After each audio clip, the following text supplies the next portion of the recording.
Suntem 2 persoane pe 4.000 de hectare de pădure. Ce putem face?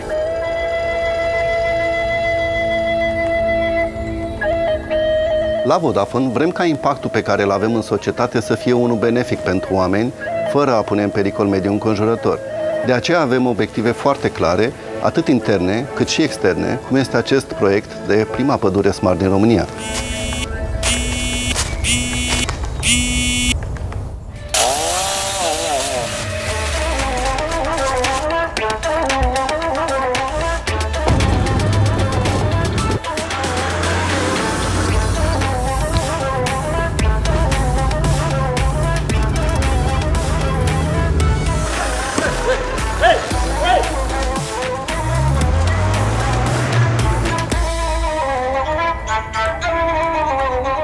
My name's Lawrence, and I'm here in the Carpathian Mountains in Romania to help stop the illegal logging and poaching that goes on in this area.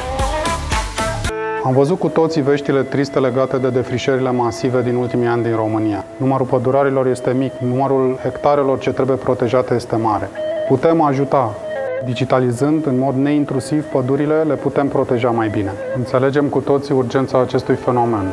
Avem o soluție deja implementată și dorim ca prin intermediul tehnologiei avansate pe care am incorporat-o în ea să contribuim la aceste eforturi.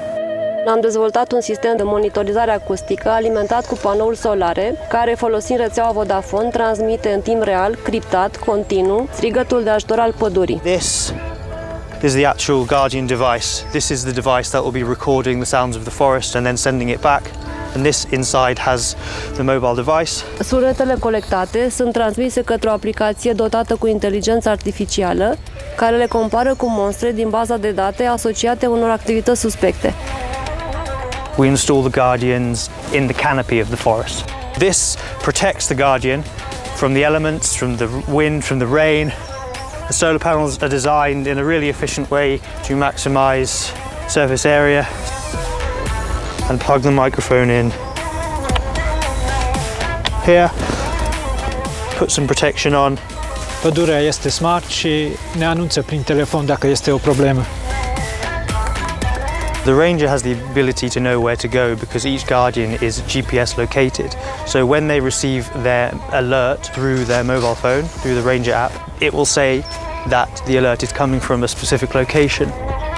De când mă știu de mic copil, umblu în pădure, fiindcă îmi place natura. Pădurea înseamnă trecutul și viitorul.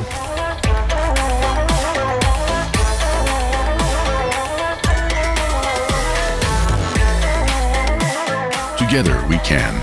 Vodafone.